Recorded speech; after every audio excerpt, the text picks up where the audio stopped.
Soyez une lueur d'espoir dans l'obscurité, un phare pour ceux que la tempête égare, une flamme qui réchauffe les âmes transies par le froid de l'indifférence.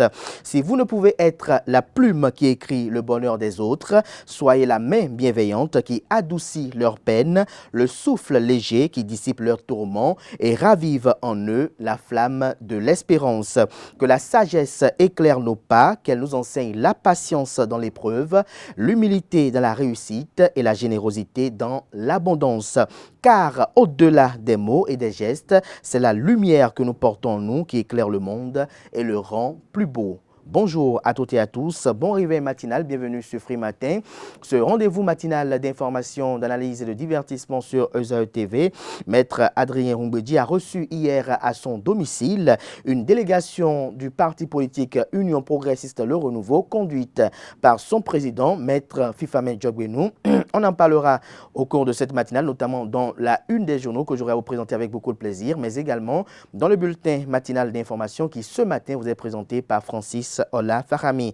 À ce sujet, vous aurez à suivre dans ce bulletin matinal d'information les impressions de quelques citoyens sur la déclaration de l'ancien président de l'Assemblée nationale à la personne de Maître Adrien Rumbedji. Vous aurez à suivre également au cours de cette matinale une capsule qui vous expose les mobiles de la suspension de Sam Seydou Adambi, désormais ex-ministre de l'Énergie, de l'Eau et des Mines, des propos qui ont été tenus par Eugène Dossoumo, secrétaire administratif permanent du parti politique Bloc républicain.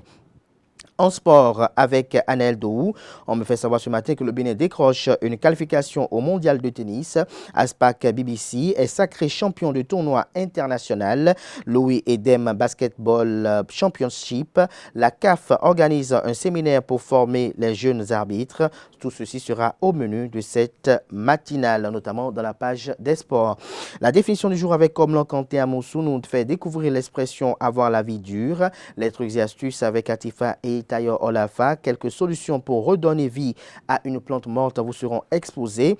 Le prénom du jour avec les prénommés Odilon. Romaric Djesugogbenou sera à la présentation. Et on va boucler avec les prévisions astrologiques qui seront présentées ce matin par Nasrine Fatoumbi. On croit les prédictions que la recueillie pour vous, chers amis internautes.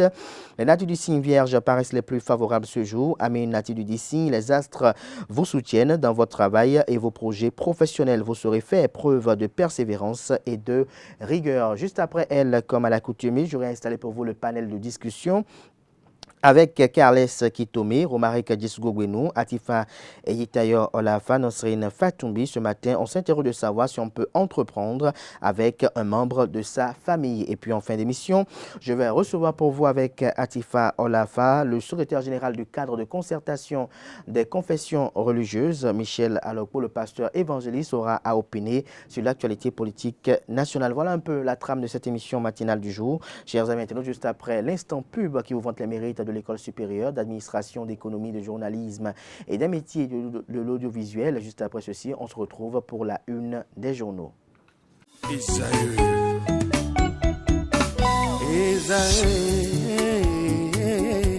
Vous recherchez une école de référence pour une double formation universitaire et professionnelle de qualité? Voici l'opportunité à ne pas rater. L'École supérieure d'administration, d'économie, de journalisme et des métiers de l'audiovisuel ESAE vous offre des programmes d'enseignement en licence et en master orientés vers l'emploi qui font d'elle une référence à travers les filières de l'administration générale et territoriale, l'administration du travail et de la sécurité sociale, droit, diplomatie et relations internationales, administration hospitalière, universitaire et intendance, journalisme et métiers de l'audiovisuel et toutes les filières des sciences de gestion. Une seule adresse, www.esae.bj.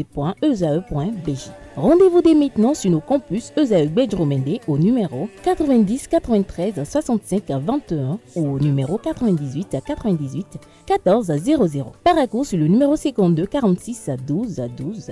Aboumé-Calavi au numéro 52 88 44 44. Akpata au numéro 52 88 33 33. ESAE, l'excellence à un nom.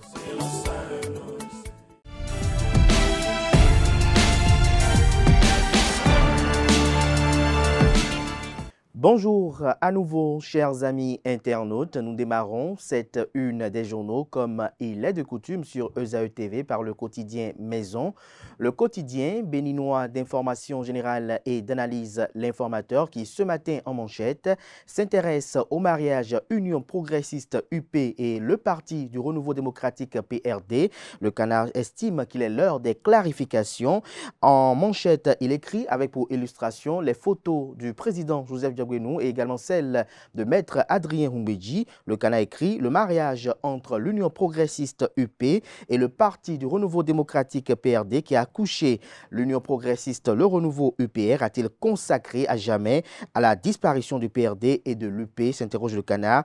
La question refait surface et il y a lieu de faire des clarifications pour situer l'opinion publique nationale et internationale, estime le journal. Son article qui est en phase avec ce titre publié en manchette est à découvrir à la page 3. Toujours à la une de la parution de ce mardi de L'Informateur, gestion au sommet de l'État, les prouesses de la rupture dans le domaine de la défense, la loi sur le projet gazoduc modifié, nous apprend le Canard.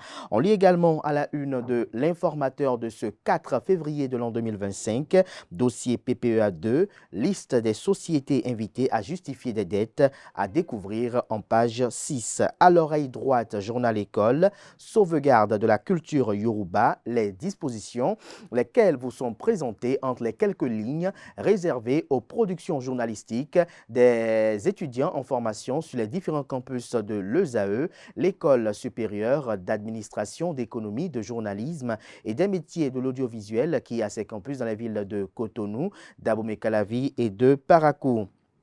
Fraternité ce matin en manchette parle de Maître Adrien Humbedji notamment au sujet de ces nouvelles déclarations qui font couler beaucoup d'encre et de salive. Le Canard titre « Acteur clé des réformes politiques sous la rupture ».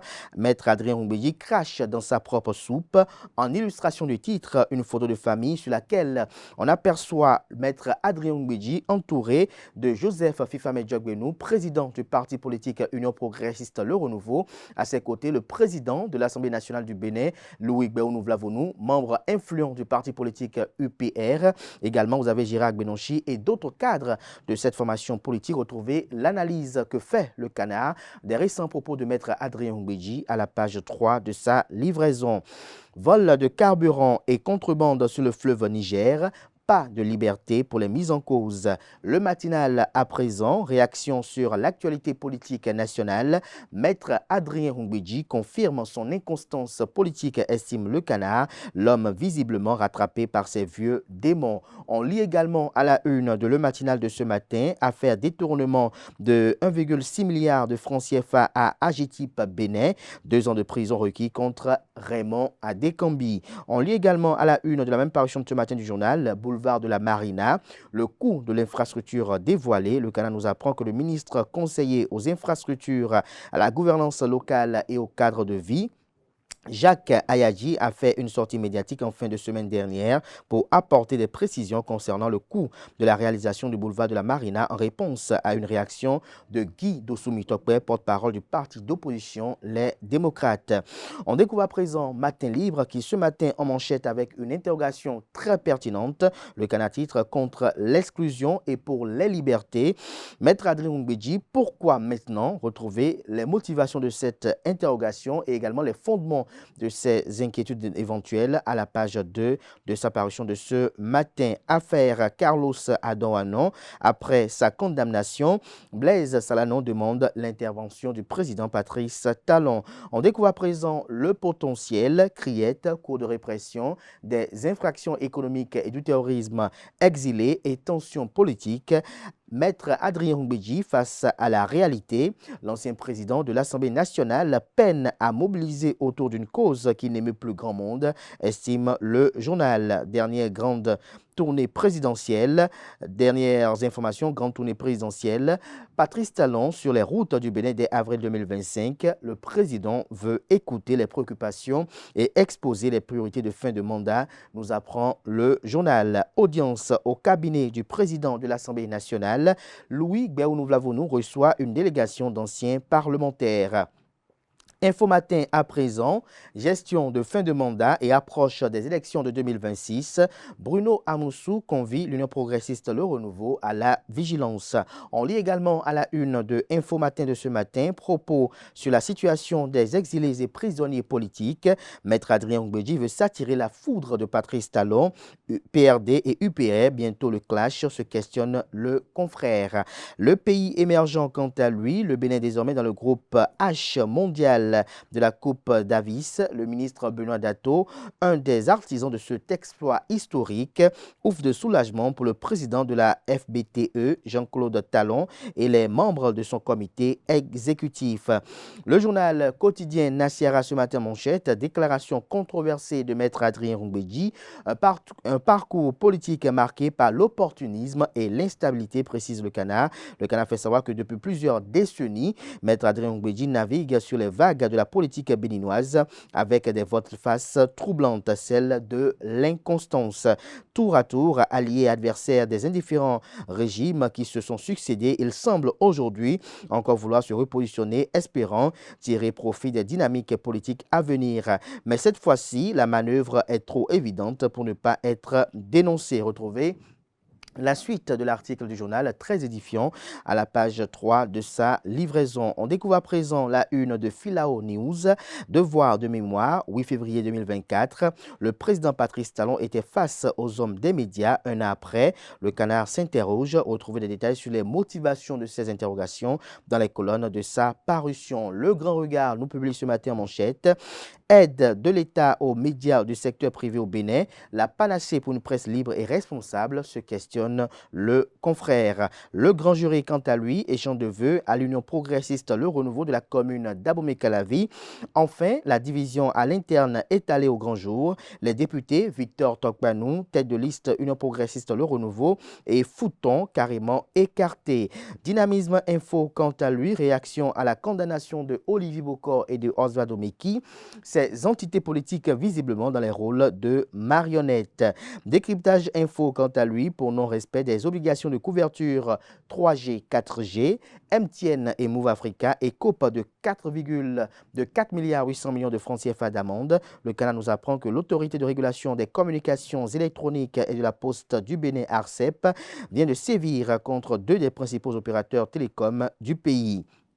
MTN et Move Africa ont été sanctionnés à la hauteur de 4 milliards 800 millions de francs CFA pour ne pas avoir respecté leur engagement en matière de couverture du territoire en 3G et 4G. Cette décision découle de plusieurs années de contrôle rigoureux et de manquements répétés, sans oublier de mise en œuvre restée sans suite, de mise en demeure, autant pour moi, restée sans suite. L'histoire de ces sanctions trouve son origine en 2020. Retrouvez des détails sur le récit des faits à la page 3 de la parution de ce matin du Canard. On découvre à présent la une du quotidien L'Autre Vision. Afin d'aller au contact direct des populations, le président Patrice Talon entame une tournée nationale bientôt. Dabaro, quant à lui, nous titre ce matin à sa une, sommet africain sur l'énergie en Tanzanie. Les efforts du Bénin salués, en illustration la photo de la vice-présidente de la République, Mariam Chabi Talata, épouse Zimé. Le chasseur info, Université d'Abomey-Calavi. Le recteur Avlessi annonce deux défis majeurs pour 2025, l'assurance maladie pour le personnel administratif et technique, l'accréditation de l'Université d'Abomey-Calavi par le Haut Conseil de l'évaluation de la recherche et de l'enseignement supérieur. Le Canard publie également à sa une ce matin, droits humains. Le visage des violences basées sur le genre au Bénin. Vous avez en illustration, vous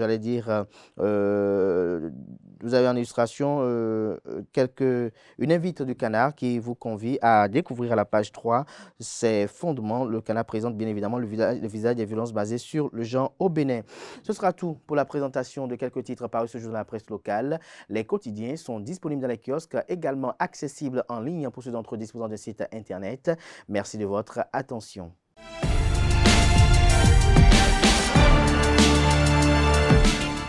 Le bulletin matinal d'information, la Francis Fahmi, bonjour. Bonjour.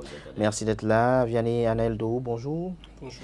Merci également d'être là pour la page des sports. On démarre ce bulletin matinal d'information par cette visite de la délégation de l'Union progressiste Le Renouveau au président Maître Adrien Ngbeji. En effet, à toutes et à tous, bonjour. Chers amis internautes, dans la matinée de ce lundi 3 février, une délégation de l'Union progressiste, le Renouveau, conduite par son président Joseph Fifa Medjobrenou, était au domicile du président de l'SPRD, Adrien Mbedji. La délégation, composée des membres de la haute direction politique du parti, sont allés présenter à l'ancien président de l'Assemblée nationale leurs vœux de bonnes et heureuses années 2025. C'était l'occasion également pour les membres de l'UPR et Maître Adrien Mbedji d'échanger sur les défis qui se pointent à l'horizon pour leur formation politique en cette année 2025, année de préparation des élections générales de 2026. Quelques citoyens béninois ont eu à se prononcer sur les récentes déclarations de Maître Adrien Mbedji qui font couler beaucoup d'encre et de salive. C'est exact lors d'une rencontre entre anciens membres du Parti du Renouveau démocratique PRD ce week-end du 1er février, Maître Adrien Mbedji a abordé des sujets brûlants, notamment la situation politique actuelle. Dans une déclaration relayée sur les réseaux sociaux, l'ancien président de l'Assemblée nationale s'est exprimé sur le procès de Olivier Bokor sans toutefois citer son nom et aussi plaidé pour la situation des exilés politiques et la libération des prisonniers politiques. Au micro de Nasserine Fatoumbi, quelques citoyens béninois se prononcent. Je ne peux que dire c'est une bonne chose parce que voilà quelqu'un qui dit qu'il est proche du régime dit de rupture qui peut-être peut avoir un effet. Nous souhaitons, nous en tant que citoyens lambda, que c'est un effet parce que ça va permettre la cohésion nationale. Le président Mbedji n'est pas n'importe qui dans ce pays. Après la politique, c'est un avocat. C'est un ancien président de l'Assemblée nationale, donc c'est un sage. Il a plaidé pour les exilés politiques, les prisonniers politiques. Si aujourd'hui, Maître Adrien Mbedji a commencé par parler, moi, de mon analyse, moi je suis en train de voir par là que petit à petit, on tend vers le règlement de la situation qui secoue, je dirais, notre pays. Koy Adrien Mbedji do e vivirumi ne do tolo polo teo me ko do na no me bona do akonkwi pan bona do ho o ko jo ho papa mito Adrien Mbedji do mais le prison là e ni de yeton bo actuellement je otogan mito ni aime ko de to de me bo vitu ete wa nu gbonu e o ana koy. Lui-même, il est un homme pacifique. Les intérêts politiques ont fait de lui ce que nous tous, on a eu à connaître de lui. Si aujourd'hui, M. Adrien Mbedji parle de cette façon, ça veut dire que voilà une voix de plus. Parce qu'il y a eu un temps que l'opposition avait émis un truc comment ils avaient appelé ça, l'amnistie. Le président Talon aussi peut recevoir et Maître Adrien Mbedji pour plus de chances, quoi. Parce que c'est tout ça qui captive désormais l'attention de tous les Béninois. Moi j'attends maintenant ce que ça va créer au sein des partis politiques de la mouvance. Et Maître Adrien Mbedji n'a pas abordé ce sujet-là seul. Il a évoqué encore d'autres sujets. Vous voyez un peu. Donc, moi, je vois déjà par là, quand les anciens commencent par parler comme ça, il y a de l'espoir. Le secrétaire administratif permanent du parti politique Bloc républicain, en la personne de Eugène Dosoumou, était l'invité dimanche dernier de ESAE TV. Au cours de cet entretien, il a eu à exposer un peu les mobiles de la suspension de l'ex-ministre de l'eau, de l'énergie et des mines, Sam Seydou Adambi. C'est exact, il était avec Abdelkader Achirou et Billy Gaïlaïbi. Suivez cet extrait. Nous avons eu des informations selon lesquelles, pour nourrir ses ambitions d'être candidat aux prochaines élections, notre camarade vice-président aurait commencé par ériger des structures d'appui à son projet. Or, ces structures que nous appelons hybrides dans le sens que les personnes qui animent ces structures sont puisés au sein du parti, auxquels s'ajoutent d'autres personnes qui ne sont pas forcément membres du parti, mais qui animent des choses sur le terrain parallèlement aux structures du parti. Et on s'est dit, nous sommes en plein dans le système partisan. N'oubliez pas que le bloc républicain non seulement soutient l'action du gouvernement, mais participe au gouvernement. L'intéressé est membre du gouvernement. Le projet de loi qui institue le nouveau système partisan, il en est un actionnaire des plus majeurs. Vous suivez? Oui. Donc, on ne peut pas comprendre que lui qui, entre autres, devrait être chargé de promouvoir le système partisan, s'en écarte pour ériger d'autres choses. Alors, c'est pour ça qu'il faut lever l'équivoque et lever toute confusion. Mais est-ce que... Si vous permettez Oui. que je finisse. Ce n'est pas l'ambition de devenir, d'être candidat que le parti condamne. Le parti Ah condamne non, quoi? ça c'est la liberté de chacun quand même. Vous qui êtes là, vous pouvez, même au sein d'un parti, n'est-ce pas, vous pouvez nourrir l'ambition de devenir député, maire, etc., etc. Mais encore faudrait-il rester dans le cadre du parti et vous faire porter votre ambition par le parti et non pas d'autres structures étrangères au parti. Vous voyez un peu la nuance. Ce n'est pas l'ambition du ministre Adambi que le parti qui est mis en cause au sein du parti. Et donc, c'est une trahison qu'on lui reproche. C'est le fait que des structures qu'il met en place perturbent le bon fonctionnement des structures officielles du parti, des structures formelles du parti. Lorsque le parti, je prends un exemple pour que vous compreniez bien. Lorsque au niveau d'une circonscription, je prends une circonscription, par exemple. Oui, monsieur. Nous, le parti désigne un coordonnateur de la circonscription. Mais dans les structures mises en place par l'intéressé, cette structure-là désigne un coordonnateur qui n'est pas forcément celui du parti. Or, on veut utiliser les mêmes militants du parti. Comment ça va se gérer?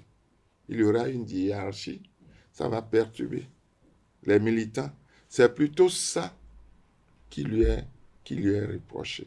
On veut bien, mais attendez, un parti a pour vocation de conquérir et d'exercer le pouvoir. Si quelqu'un parmi les militants du parti nourrit l'ambition de devenir président, bravo. Oui, mais tant Mais que le parti ne encore l'a pas faudrait-il- désigné. Oui, mais est-ce que lui-même, il sait, mais est-ce il sait toute la procédure.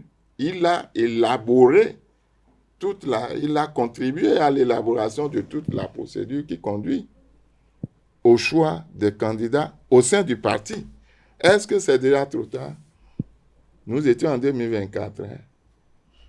Et ce qui s'est passé est directement, selon certains, en lien avec son remplacement au ministère de l'Énergie, de l'Eau et des Mines. Ça, je ne sais pas. Il faut distinguer deux choses. Le parti, excusez-moi, le parti, c'est le parti avec toute sa direction, ses statuts et règlements. Mais c'est un membre Le du parti qu'il a remplacé. Oui, et C'est c'est un le parti gouvernement, qui soutient le gouvernement. Le gouvernement, Donc, pour c'est certains, le gouvernement c'est en lien avec qui a son son chef. remplacement. Pardon? Pour certains, c'est en lien avec son remplacement, puisque le parti en question soutient les actions du gouvernement et il est membre du parti. Il était membre Moi, du je vais gouvernement. dire que c'est juste une coïncidence. Non, Sur ce sujet-là, je peux vous dire que c'est juste une coïncidence. Et cette coïncidence-là, pour Maubert, a même été Est-ce qu'on peut parler de coïncidence? Comment se fait-il qu'il se fait remplacer au lendemain de votre sanction? Justement. Moi, je parle de coïncidence dans la mesure où d'autres ministres, membres du parti Bloc républicain, avaient été remplacés par le chef du gouvernement, mais qui n'avaient pas été remplacés par les membres du parti Bloc républicain. Quelques citoyens de la ville de Cotonou se prononcent sur l'impact des réseaux sociaux sur la société. En effet, les réseaux sociaux sont considérés comme de vrais alliés de l'homme. Que nous soyons instruits ou non, nous nous en servons de notre lit jusqu'au lieu de travail. Certains y voient un outil de connexion, d'expression. D'autres reconnaissent leurs effets négatifs plutôt. Quelques citoyens de la ville de Cotonou se prononcent sur ces effets. Ils sont au micro de Jessou Goubeno. Les réseaux sociaux n'ont pas été tous les réseaux sociaux n'ont pas été comptés. Mais c'est vous réseaux sociaux à Joanna Legmo. Mais ni à donner des bois le couvre la fou. En un moment disait mais en ces réseaux sociaux doit sonner. Ouais soit d'autres. Poser les réseaux sociaux perdre 30 ans. Ça permet de faire des recherches. On permet de sur une lèvre minabro recherche et nous maîtriser l'allergie, nous internet dit. Inconvénient nécessaire c'est pour l'utiliser négativement et pour gruger, voler et les paisibles populations que nous sommes. Sans WhatsApp, surtout client de est sérieux Jean chantier ton le dit nous naï bon des photos c'est deux échantillon des baïdia rondé baïdia bon des photos c'est deux et le plus rapide nous donc ni mon nous d'agbe biwe et mon do et wa bo hende prem e hende prem ye wutia do me lo proposer habitude ni me ndé nyonu yo e hena fait qu'on no viki. Mon épouse moi par exemple qui n'a jamais été à l'école. Donc elle n'a jamais mis pied au CI et aujourd'hui elle a un portable Android et qu'elle manipule et communique avec les groupes, communique avec des personnes et sur WhatsApp etc. Nous oublié de les bon et de WhatsApp tiens ouais.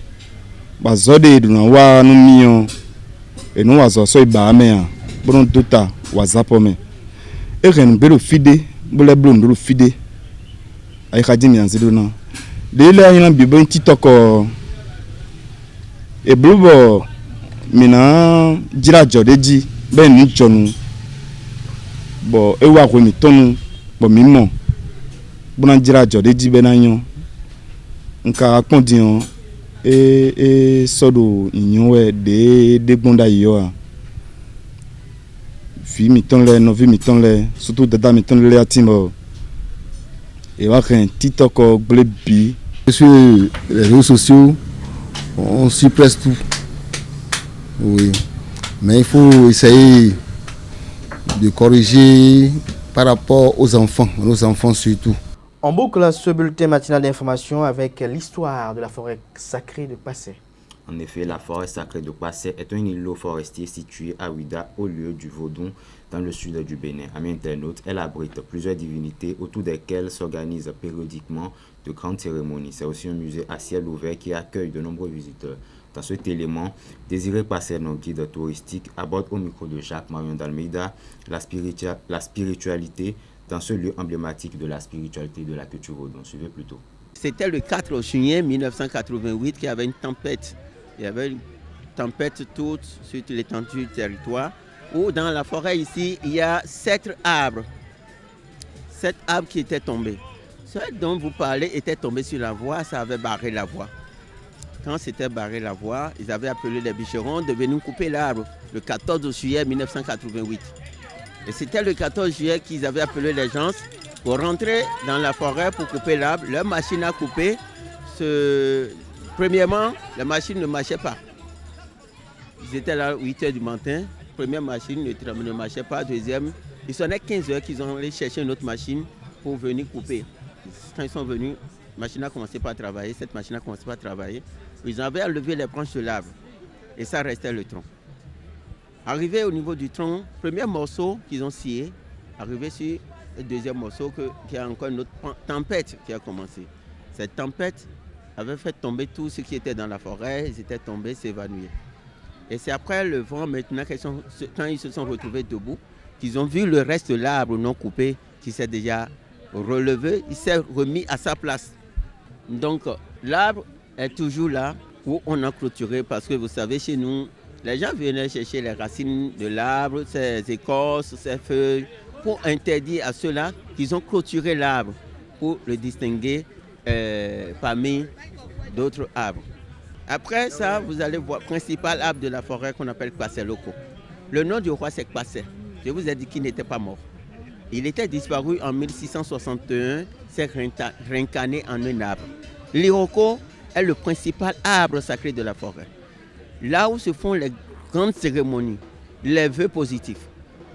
Jamais dans la forêt, quand tu rentres dans la forêt, tu penses négatif à ton prochain. Ce que tu pensais en toi-même qui va te retourner contre toi-même. Donc c'est pour vous dire que la forêt sacrée de Ouida n'est pas faite jusqu'à présent comme un lieu qu'on peut parler de mal ou bien faire du mal aux gens, non. Non, c'est pourquoi quand nous sommes ici, quand tu rentres dans la forêt, on dit en même temps de ne jamais, est-ce que tu es positif? Qu'est-ce que tu veux? On pose beaucoup de questions. Il y a nos petits frères, nos frères qui envoient les gens de l'extérieur pour les faire les arnaquer, pour dire, voilà, dans la forêt sacrée, va faire telle chose. Mais quand ils rentrent dans la forêt, nous, on ne leur dit rien. C'est eux-mêmes qui disent tout ce qui se passe. Pourquoi ils sont là? C'est eux-mêmes qui racontent tout, qui nous disent tout en même temps.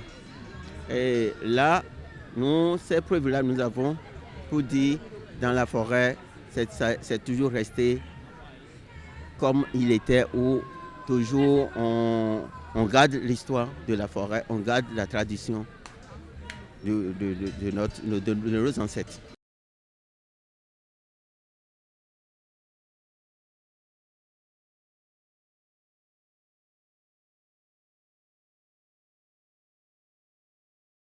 Merci à vous, Francis Fahami, pour cette présentation du bulletin matinal d'information. Chers amis internautes, on passe à présent à la page des sports. Bonjour à nouveau. Bonjour à nouveau. Le Bénin décroche une qualification mondiale de tennis. Effectivement, le Bénin et la Lettonie ont joué les samedis 1er et dimanche 2 février 2025 à Cotonou les barrages de la Coupe Davis du groupe 2. À l'issue des 2 jours de compétition, le Bénin se qualifie pour les barrages du premier groupe mondial. Le point dans cet élément signé de nos reporters. Le Bénin se qualifie pour les barrages du premier groupe mondial. Une qualification qui vient au terme de 2 jours de compétition de la Coupe Davis. Pour la première journée, le Bénin est entré difficilement dans cette compétition. Au premier match, le Béninois Alexis Clégou a perdu 2-7 à 1 face au Letton Robert Stromba. Dominé lors du premier set, le champion béninois a rétabli la parité en remportant le deuxième set. Mais Alexis Clégou finit par s'incliner lors du troisième set décisif. Très vite, le Bénin prend du poids de la bête. Patrick Agbo prend la revanche au second match et fait honneur au Bénin avec une victoire en 2-7 face à Daniel Tins. Une première journée de compétition qui s'achève sur une parité entre Béninois et Lettons. Au deuxième jour, le Bénin démarre en dents de scie, mais réussit à s'imposer dans le seul match double prévu dans le cadre du tournoi. Le duo béninois composé d'Alexis Clégou et Prince Gandonou a terrassé les Lettons Robert Stromba et Daniel Tins sur 2-7. Un avantage précieux pris par l'équipe béninoise. Le second match de la journée a livré l'affiche Patrick Agbo et Robert Stromba. Expéditif, le Letton a réussi à éliminer le jeune joueur béninois en 2-7 faciles. 2 victoires partout. Le Bénin est allé chercher la qualification au bout du suspense face à la Lettonie dans la dernière rencontre.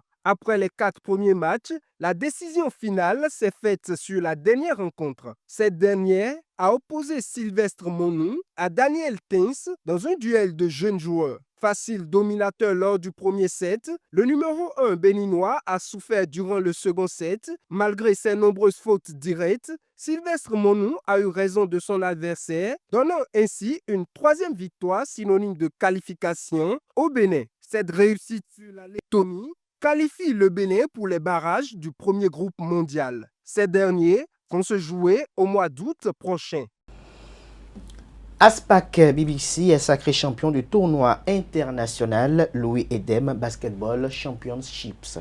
Aspac sort grand vainqueur du tournoi international Louis Edem Basketball Championship organisé du 26 janvier au 1er février 2025 à Lagos. En finale, le club du port autonome de Cotonou renverse River Hopper du Nigeria à la fin d'un match mémorable à Sorlele Stadium, pourtant acquis à la cause des locaux. Malgré un handicap de 13 buts à la mi-temps et même de 20 dans le 3e quart-temps, l'équipe entraînée par Landry Adognon n'a jamais abdiqué. Elle a tout de même donné le tout pour renverser le game grâce à la vista de ses cadres comme Adjodo, Abbas, Joël et surtout le jeune Jacob Dembélé, élu d'ailleurs MVP du tournoi. Alors que le club local se dirigeait vers une victoire certaine à quelques secondes du temps réglementaire, sur le score en ce moment était de 61 à 64. Un shot de Roland Adjado offre une prolongation à l'Aspac à 2 secondes du terme du match où le score était de 77 partout. Le capitaine s'élève et dégaine derrière pour enfin trouver le filet, les filets en l'air, comme on parle du basketball, à quelques secondes, 2 secondes de la fin du temps additionnel. Cela ramène le score à 80 à 117 et permet à Aspac BBC d'être champion du Louis Edem Basketball Championship 2025 dans la catégorie hommes. Une première pour le club du port autonome de Cotonou. Une première pour le port autonome de Cotonou et puis la CAF, la Confédération africaine de football, qui organise un séminaire pour former les jeunes arbitres. Du 3 au 8 mars 2025, la Confédération africaine de football organise un séminaire à Abidjan en Côte d'Ivoire pour former les jeunes arbitres et arbitres assistants prometteurs du continent. Ce programme vise à renforcer leurs compétences et à assurer l'avenir de l'arbitrage africain. Parmi les participants, le Bénin sera représenté par Alao Salim, sélectionné en tant qu'arbitre assistant. De plus, le président de la commission des arbitres de la CAF, Hugues Alain Adjouvi, jouera un rôle clé en tant qu'instructeur, mettant son expertise au service de cette initiative. Un rendez-vous crucial pour l'excellence de l'arbitrage en Afrique. Et puis on finit avec Roméo Dacosta qui fait son retour au Bénin et Rabiou Sankamo qui quitte le championnat béninois. L'ancien sociétaire du club de l'association sportive du port autonome de Cotonou, Aspac, Roméo Dacosta est de retour au Bénin. L'international béninois s'engage avec Dynamo d'Abomey après un court séjour à Africa Sport d'Abidjan. De l'autre côté, l'international béninois Rabiou Sankamao change d'air et se retrouve du côté de Wydad Athletic de Fès au Maroc. Il s'agit d'un club qui évolue en 2e division marocaine. Il signe un contrat pour 1 an avec le club marocain. Merci à vous pour cette présentation de l'actualité sportive. Merci une fois encore à Francis Fahami pour sa présentation du bulletin matinal d'information. Chers amis internautes, à présent, on convie Quentin Amoussou pour la définition du jour et Atifa Olafa pour les trucs et astuces.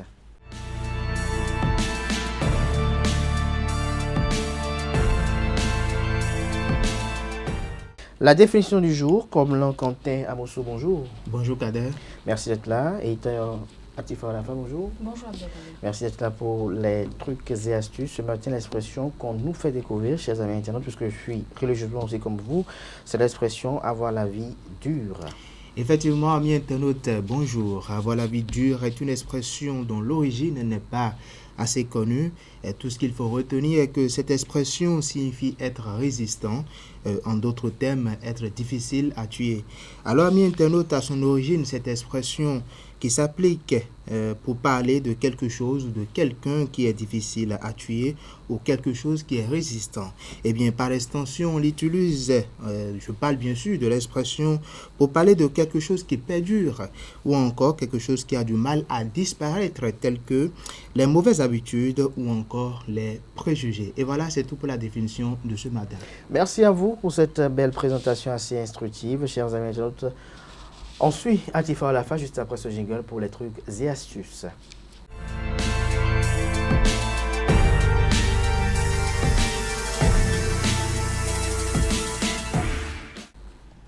Atifa Olafa, bonjour à nouveau. Bonjour à nouveau Abdelkader. Quelques solutions pour redonner vie à une plante morte. C'est exact, amis internautes, bonjour. C'est toujours un plaisir de vous retrouver tous les matins. Feuilles jaunes ou brunes, tiges fatiguées, odeur nauséabonde, autant de signes qui vous font penser que votre plante a succombé à votre absence ou à quelques maladresses de jardinage. Avant de baisser les bras, vérifiez que votre plante soit vraiment morte. Alors, comme première étape pour redonner vie à une plante qui meurt, eh bien, amis internautes, il va falloir supprimer toutes les parties mortes ou en mauvais état, à savoir les feuilles, les tiges ou encore les branches. Vous stimulerez ainsi la survenue de nouvelles pousses. Deuxième solution, le bassinage qui est tout indiqué. Placez votre plante en pot dans une bassine d'eau à température ambiante et laissez-la tremper. Troisième solution, vous pouvez également, amis internautes, brumiser ou doucher les feuilles des plantes qui le supportent. Quatrième solution, replacez ensuite votre plante dans son environnement habituel et reprenez un rythme d'arrosage normal. Attention, il y a certaines plantes qui ne nécessitent pas trop d'arrosage. Cinquième solution, si la terre est trop déshydratée et ne retient plus d'eau, envisagez un rempotage. Voilà, amis internautes, c'est tout pour l'astuce de ce matin. Merci et à demain. Merci à vous, Atifa Olafa, pour cette présentation. Merci une fois encore à Quentin Moussou pour sa présentation également. Chers amis internautes, à présent, on convoque en plateau Romaric Djesougo Bouenou pour le prénom du jour et Nansirine Nike Fatumbi pour les prévisions astrologiques.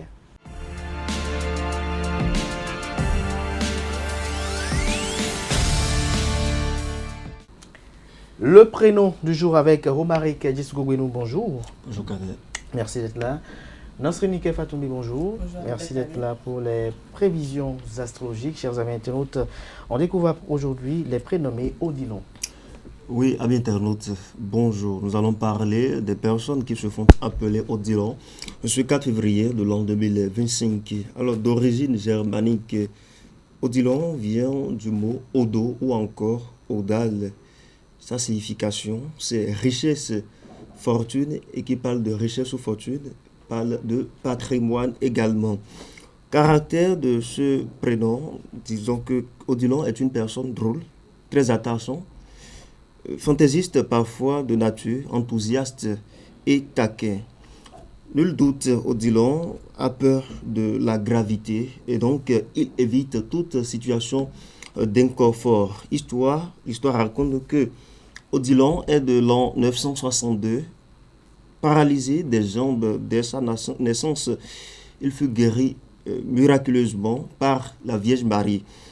Il consacre donc sa vie à Dieu durant toute son existence. Interlocuteur des papes et des évêques après sa guérison, Odilon meurt le 1er janvier de l'an 1049. Sa couleur préférée, c'était la couleur rose. Son signe astrologique, c'est le signe Vierge. Et puis son chiffre fétiche, c'est le chiffre 6. Personnes célèbres de partout dans le monde qui portent comme prénom Odilon, nous pouvons citer quelques d'eux. Parlons de Odilon baroque qui est politique de la France des années 1791. Il y a également Odilon Redon, lui, il est journaliste.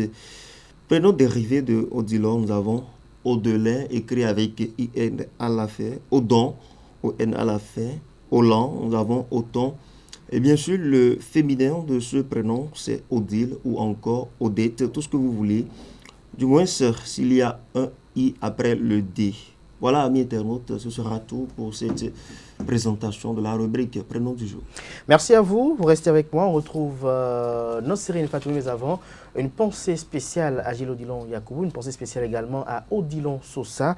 Et un joyeux anniversaire, comme à l'accoutumée, à toutes ces personnes-là qui, ce 4 février, autant pour moi, soufflent une bougie de plus. Chers amis internautes, à présent, on retrouve Nosserine Fatoumi qui nous révèle tout sur ce que prédisent les astres pour le compte de cette journée.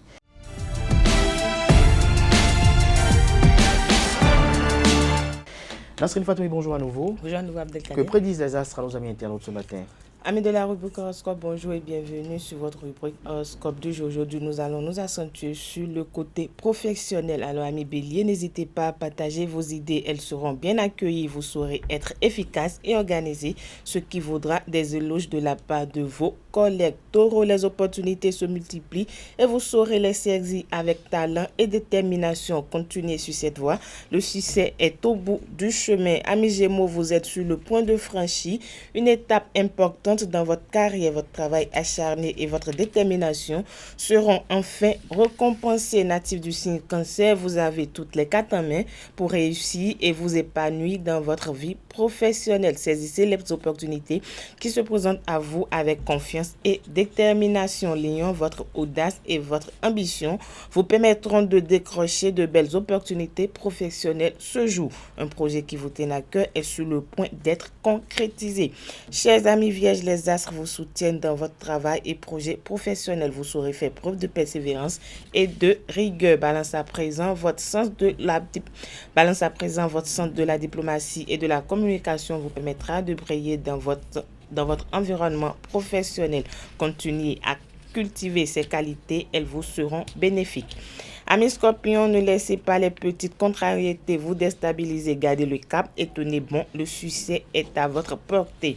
Sagittaire, votre dynamisme et votre créativité vous permettront de vous démarquer dans le domaine professionnel. Aujourd'hui, vous saurez saisir les opportunités et les transformer en succès. Cher Capricorne, aujourd'hui vous saurez faire preuve d'adaptabilité et de diplomatie pour mener à bien vos missions dans le cadre professionnel. Continuez à persévérer et à vous impliquer dans votre travail. Avant-dernier signe du zodiaque Verseau, votre esprit innovant et votre audace seront les clés pour réussir ce mardi. Vous saurez prendre des initiatives et convaincre vos collaborateurs. Poisson, pour finir, votre intuition et votre sensibilité seront vos meilleurs atouts pour avancer. Vous saurez vous adapter aux situations et travailler en équipe avec succès. Voilà, c'est tout pour le message des astres de ce mardi matin. Abdelkader Achirou. Merci à vous, Nosserine Fatoumi. Chers amis internautes, à présent, on maintient en plateau Nosserine Fatoumi et Romaric Guénou pour installer le panel de discussion pour lequel vont nous rejoindre Carles Kitoumé et Atifa Olafa.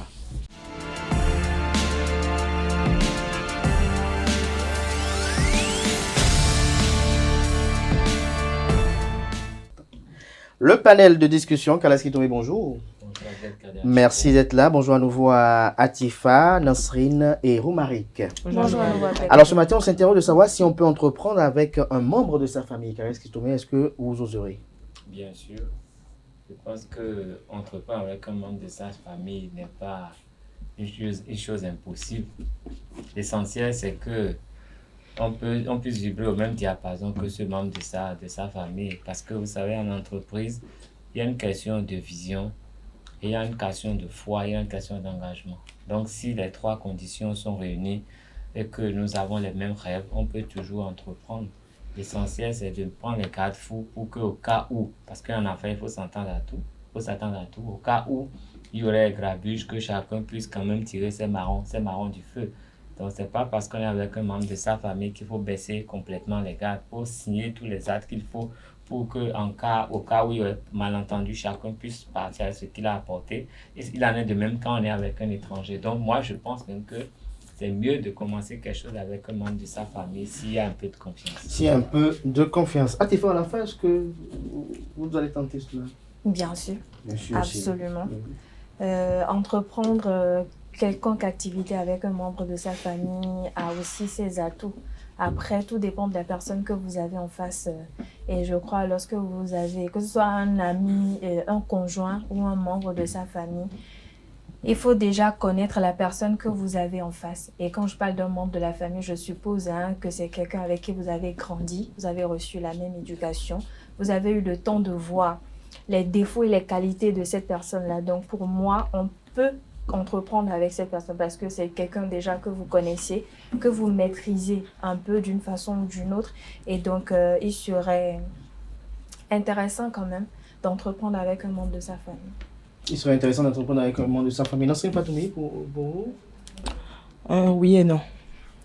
Oui, parce que c'est quelqu'un avec qui tu as eu à grandir, pas forcément, peut-être pas forcément ton frère, peut-être un cousin ou un oncle, pourquoi pas. Et vous avez appris à vous connaître, vous connaissez les défauts de chacun des deux côtés.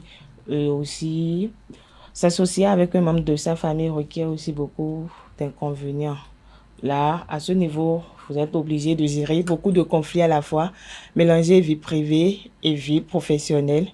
Les intérêts, à un moment donné, seront plus les mêmes. Vous n'allez plus avoir les mêmes visions comme au tout début où vous avez lancé votre entreprise, si c'était le commerce ou autre chose. Oui. Donc, les intérêts vont plus être les mêmes choses. Beaucoup de conflits vont se produire.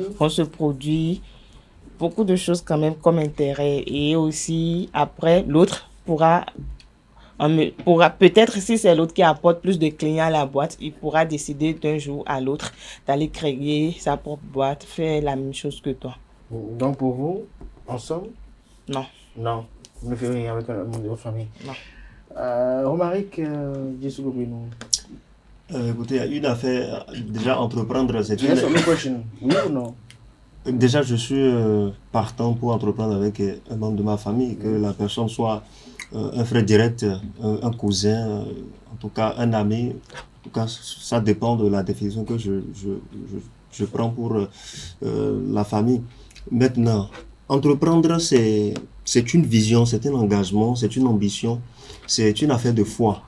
Et donc, si je décide d'entreprendre avec quelqu'un que je suppose, que je considère être de ma famille, c'est dire que j'ai pu quand même discerner en cette personne-là que voilà, c'est quelqu'un qui partage la même vision que moi, c'est quelqu'un qui partage la même ambition que moi, ou peut-être c'est quelqu'un qui a une efficacité dont j'ai besoin. De ce pas, il faudra définir les accords de gouvernance, les accords de gestion dans l'entreprise dont il s'agira de gérer ensemble, puisque ce qui amène les conflits parfois, c'est le manque de communication, le manque de clauses de compréhension. Les accords de gouvernance et peu le finance. Et donc, si je dois entreprendre avec quelqu'un qui est de ma famille, ce qui est faisable, il faudra définir le rôle de chacun parce qu'on n'est pas chef à la fois. Deux personnes ne sont pas chefs dans le même bateau. Et donc, même si la personne là est de ma famille, même si la personne est quelqu'un que je considère comme étant peut-être un cousin ou l'enfant d'un ami que je considère comme étant de ma famille, il faudra pour moi définir avec cette personne-là les clauses sur lesquelles on va travailler. Là, vous êtes en train de le faire par obligation, ça, c'est pas par choix. Non, c'est pas par obligation, c'est que, voilà, je considère que cette personne-là est de ma famille. Et donc, il faut l'associer parce que il présente peut-être la possibilité, d'accord, de m'apporter, comment on appelle, de la substance dans mon entreprise. Il a cette qualité-là dont j'ai besoin. Et donc, il me faudra détecter, en tout cas, définir le rôle de chacun. On ne peut pas se mettre dans l'entreprise, tout le monde va se considérer comme chef. Et si c'est que nous avons décidé de créer l'entreprise ensemble, si c'est que nous avons décidé de créer l'entreprise ensemble, nous avons décidé de faire 50-50, c'est-à-dire que nous sommes au même pied d'égalité. Donc chacun est chef à 50%. Et même étant chef à 50%, il faudra définir les points définir les points de gestion. On ne peut pas parler, par exemple, En fait, ce qu'il faudra gérer dans cette collaboration-là, je crois que c'est la communication, l'accord de gouvernance, la confiance, et le finance.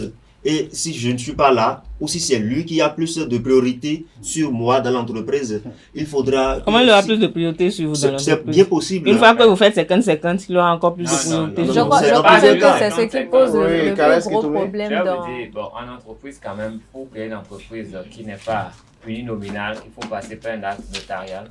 Et à travers cet acte-là, on définit la part de chacun, l'apport de chacun et le système de gestion même. Et la charte même de l'entreprise. Dans l'entreprise, il y a forcément un gérant. Si parmi vous, le gérant est là, c'est lui qui gère et qui rend compte. Et en conseil d'administration, vous allez valider ce qu'il va faire. Vous allez donner un cahier de charge qu'il va exécuter. Et après, vous faites le bilan.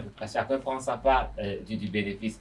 Mais en dehors de ça, vous pouvez engager quelqu'un qui gère en votre nom. Vous avez un gérant et qui vous rend compte. Donc, vous n'êtes concerné que par les bénéfices. C'est vrai que c'est vous qui définissez la ligne directrice de l'entreprise. Donc, ça s'arrête à ça. Si les contrats sont signés, je ne vois même pas où est le problème. Que vous soyez famille ou pas, les contrats sont clairs. J'ai apporté 5 000, tu as apporté 20 000.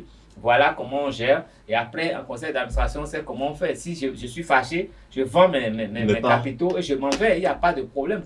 Qu'elle soit ma femme ou pas, si les actes sont conformes, il n'y a aucun problème à ça. Et ça, c'est pas différent que d'être étranger. Mais l'avantage de le faire avec un membre de sa famille, c'est que vous enregistrez le patrimoine de la famille. Vous renforcez la force de votre famille. Vous êtes plus fort.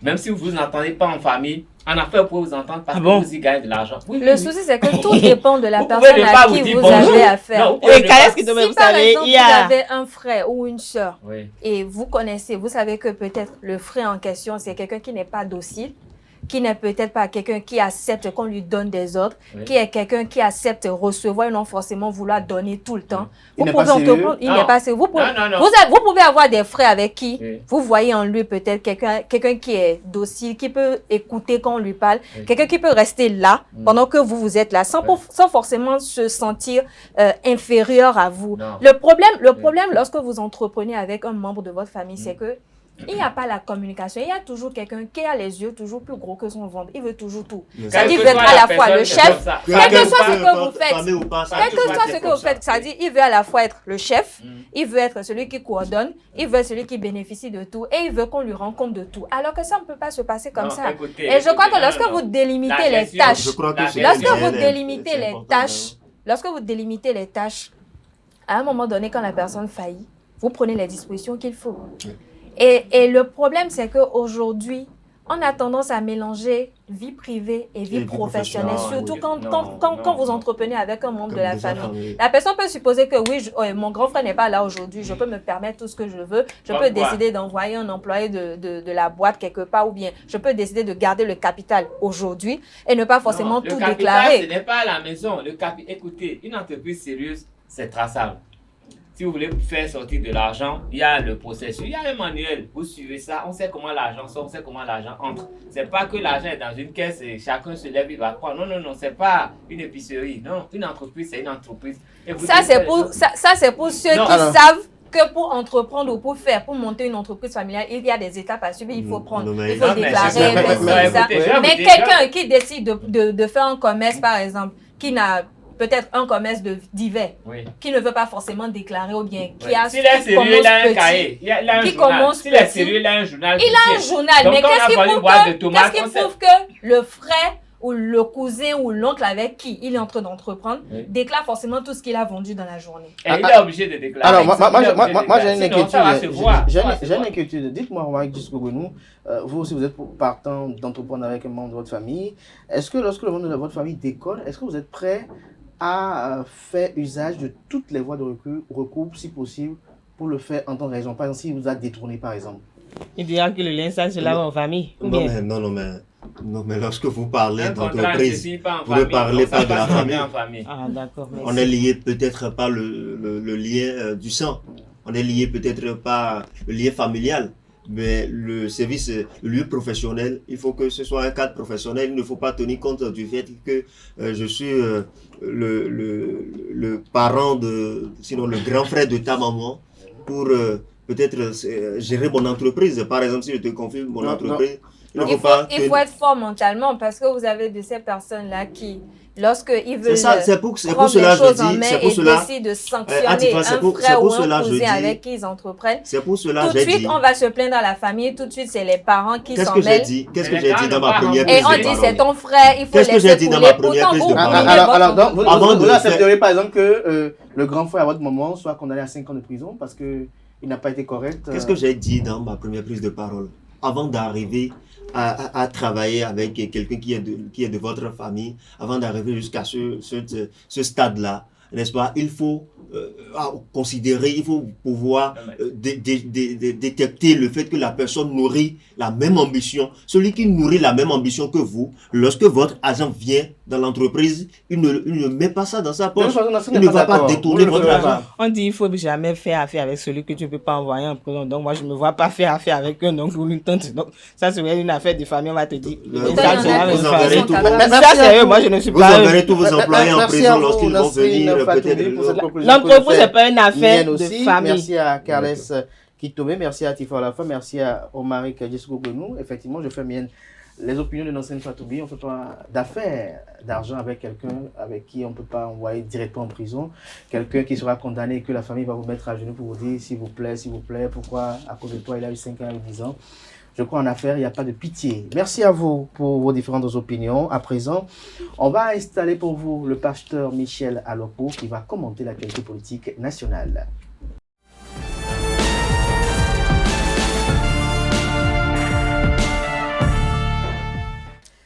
L'invité matinal de ce matin, le pasteur évangéliste Michel Alopo, qui est secrétaire général du cadre de concertation des confessions religieuses. Bonjour à vous, Michel Alopo. Bonjour, cher Carler. Merci d'être avec nous ce matin, ce fruit matin à Tifa Olafa. Merci de rester avec moi pour conduire cet entretien. C'est un plaisir. Alors, Michel Alopo, avant de rentrer dans le vif du sujet qui nous réunit, notamment pour commenter l'actualité politique nationale, notamment le verdict du procès complot contre l'autorité de l'État et également les récents propos de Maître Adrien Ngoumbedji sur l'animation de la vie politique nationale et notamment l'état de droit et la démocratie.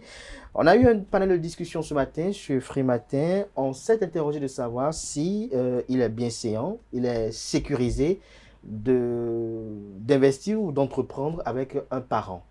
Est-ce que vous pouvez entreprendre avec un parent à vous? Oui, pourquoi pas? Vous l'enseignez à l'église? Non, je n'ai pas besoin d'enseigner à l'église. Vous savez, il y a des enfants, et le père et l'enfant qui dirigent une entreprise commune. Le papa est le PDG, l'enfant est DG, et d'autres enfants sont directeurs commerciaux, directeurs administratifs, et c'est la famille qui gère. C'est permis. Dans le commerce, ça peut se passer. Et donc il n'y a pas de péril dans la demeure, même si c'est le grand frère à maman, mon oncle. Et parfois, il y a de laisser aller au niveau des enfants qui ne gèrent pas bien. Puisque c'est un bien de papa, on peut faire ce qu'on en veut. Mais c'est là où le drame. C'est là le drame, merci. Ouais. À vous, Michel Alopo, à Tifa Olafa, on va rentrer dans le sujet. Bien exact. Bonjour à vous, pasteur Michel Alopo. Vous allez bien? Dieu est grand. Dieu est grand, toujours. Alors, on a assisté la semaine dernière à la fin du procès des prévenus dans l'affaire dite complot contre l'autorité de l'État, impliquant notamment l'homme d'affaires Olivier Bokor et l'ex-ministre des Sports Oswald Omeki. La Cour a requis 20 ans de prison et des amendes. Dites-nous, que pensez-vous de ce verdict-là? Je n'ai pas de commentaire à faire sur une décision de justice. Moi-même, je suis juriste. C'est dangereux. Mais j'ai des constats à faire dans la procédure qui a conduit à la condamnation de Bokor Olivier et de Oswald Omeki. Il est bien établi que le procureur de la Criette a fait ses réquisitions sur le soi-disant complot contre la sûreté de l'État. Donc, à cet effet, j'ai eu à écouter une vidéo sur les réquisitions du ministère public. Le monsieur a usé de certains cas pratiques de certaines jurisprudences qu'il a énoncées dans ses commentaires. En cela, le procureur est dans son rôle. Mais je voudrais observer ceci. Les accusés ont été jugés sans la présence de leur avocat. Est-ce du fait de la Cour, du ministère public? Cela veut dire qu'il y a tellement de vices de procédure. Mais est-ce que l'absence des avocats est due au ministère public ou à la Cour? Ben, moi je ne veux pas faire un commentaire là-dessus. Ce qui est sûr... Il y a eu un incident. Il y a eu un incident. Oui. Vous savez que la Cour constitutionnelle a condamné un juge de la Criette sur ce fait et le bâtonnier. Parce que c'est une irrégularité flagrante. Ça peut annuler le procès. Mais vous êtes d'accord avec moi que la Cour même a donné un délai pour que les prévenus puissent reconstituer leur défense? J'ai suivi. Mais le délai n'est pas suivi pour les accusés. S'ils devaient faire appel à des avocats internationaux, ben, ça prendra un peu plus de temps. Mais ils avaient des avocats avec lesquels ils avaient entamé la procédure. Mais ils se sont déconstitués. Une fois qu'ils se sont déconstitués, le procureur et la présidente de la Cour doit donner un plus de délai de grâce pour permettre aux accusés de se défendre. Et ce qui est clair et net, sans avocat, pour un crime, ça balaie de revers toutes les décisions. Donc les 5 jours qui ont été donnés pour vous étaient insuffisants? Insuffisants. Alors, autre question pour vous, Michel Alokpo.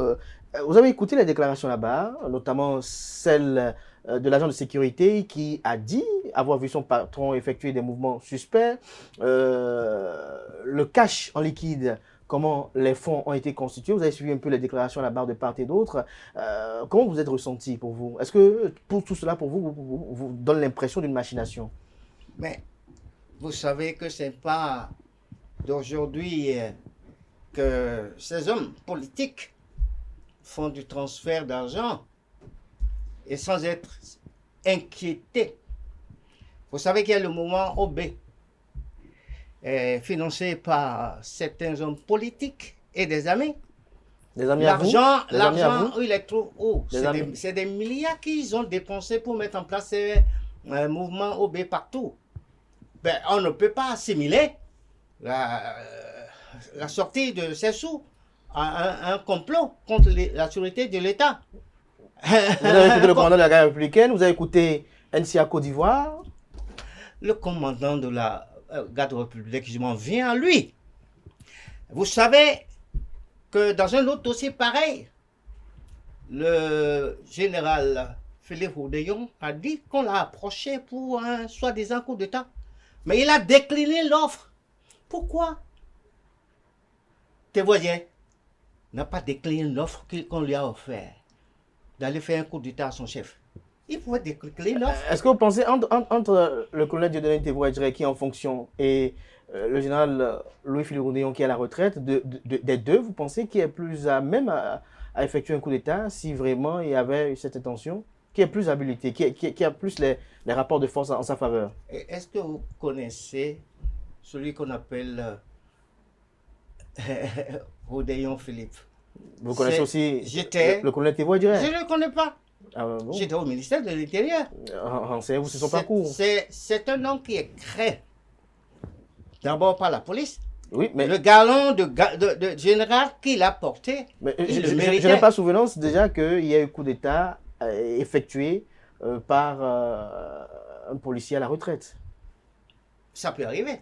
Ça peut arriver. Oh, bien sûr, ça peut. Mais beaucoup plus, ce sont souvent les patrons des gardes républicaines qui s'emparent du pouvoir sous le tropique ici. Je ne peux pas le dire. Alors, Michel Alokpo, NCA Côte d'Ivoire, ce qui a été dit, jusque-là, vous êtes toujours confus?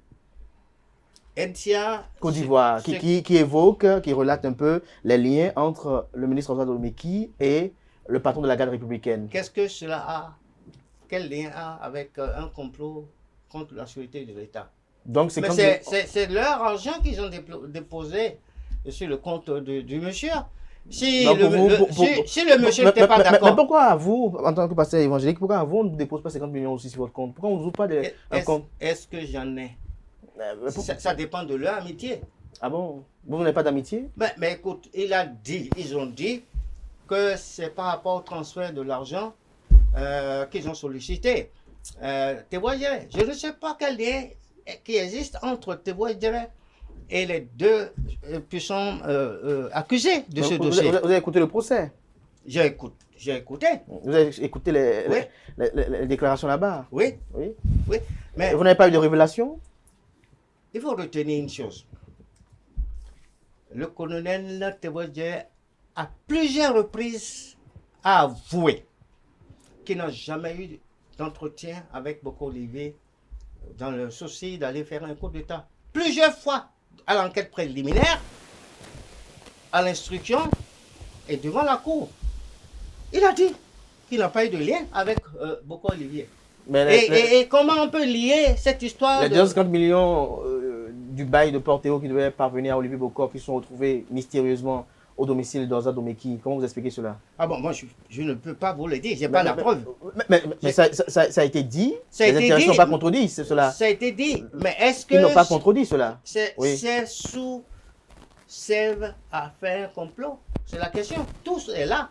Puisque tous les principaux accusés ont nié les faits de complot contre la sécurité de l'État. Mais si vous, Michel Alokpo, vous étiez président de la République, au conseil d'un président de la République, et que vous apprenez que le patron de votre sécurité est au domicile d'un ministre avec qui vous n'êtes pas en de très bons termes, la nuit, qui l'a envoyé? À 0h. Qui l'a envoyé là-bas? Vous n'avez pas à vous inquiéter? Qui l'a envoyé? Alors, pasteur Michel Alokpo, on va parler à présent des propos du président maître Adrien Ongbeji lors de la cérémonie d'échange de vœux à son domicile à Porto-Novo. Il a fait savoir qu'il faut que les exilés reviennent dans leur pays. Dites-nous, est-ce qu'au Bénin, on a des exilés politiques? C'est un avocat de haut rang, maître Adrien Ongbeji, et c'est un politicien incontournable. Ah bon, incontournable? S'il le dit, c'est qu'il a la preuve qu'il y a des exilés politiques en dehors du Bénin, qui sont à l'extérieur et qu'il faut les faire revenir. Nous, on a plaidé, les institutions internationales ont demandé de relâcher Madougou et Aïvor. Ils sont venus ici, ils ont plaidé. Ongbeji ne fait que suivre les pas de ces institutions américaines qui ont demandé de sortir ces éminents cadres de notre pays de la prison. Est-ce que pour vous, vous ne voyez pas un peu alambiquer cette posture de maître Adrien Ongbeji lorsque l'on sait qu'il a quand même contribué à l'édification du système partisan et de certaines réformes politiques et institutionnelles? Mais à l'écouter, c'est facile quand même d'avoir contribué, d'avoir été actif par rapport à cela, et qu'il y a des conséquences, et tout de suite on se dédouane en disant qu'il faut. À écouter maître Adrien Ongbeji, président Adrien Ongbeji, ça veut dire que ça ne va pas entre son PRD et le parti UPR. Ça ne va pas entre le système démocratique qui est mis en place. Il a annoncé... Est-ce que ça ne va pas, ou maître Adrien Ongbeji n'a pas véritablement compris l'essence de cette réforme du système partisan à laquelle il a dit adhérer? Puisque, est-ce que selon vous, quand il y a fusion comme ça, est-ce que le PRD devait encore exister? Est-ce que l'UP pour vous existe encore? Qu'est-ce qu'il faut tirer? Quelle leçon il faut tirer de ces propos? Mais ne vous étonnez pas si d'ici demain il y a une cassure entre le PRD et le... Ils étaient à son domicile hier, vous avez vu les images? J'ai vu. Yahi Boni aussi était à son domicile. Vous pensez que Yahi Boni est en train de vouloir enregistrer maître Adrien Ongbeji aux démocrates? Non. Mais il faut savoir une chose. Adrien Ongbeji est un homme de droit. Et il a toujours estimé que les choses puissent se faire dans la droiture.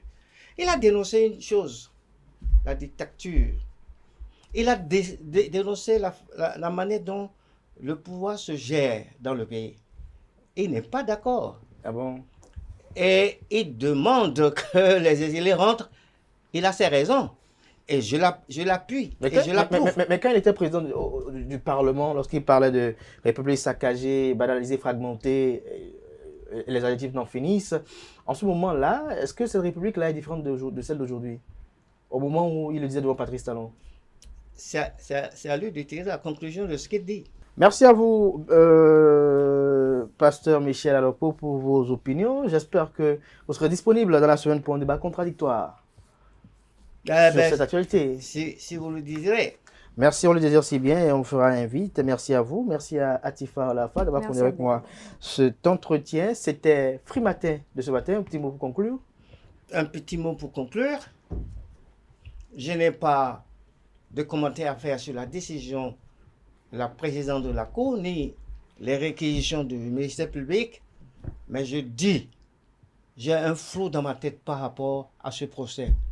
Il y a tellement de vices de procédure qui doivent conduire inévitablement à un non-lieu dans ce dossier. Et je pense que les accusés ont encore la possibilité de s'adresser à une instance supérieure. Les erreurs qui ont été constatées au niveau de la présente cour, la criette, peut être relevée. Et les avocats peuvent revenir. Ils ont le temps maintenant de constituer d'autres avocats pour que le débat soit contradictoire et qu'il y ait une équité dans ce jugement que nous avons vu, entendu.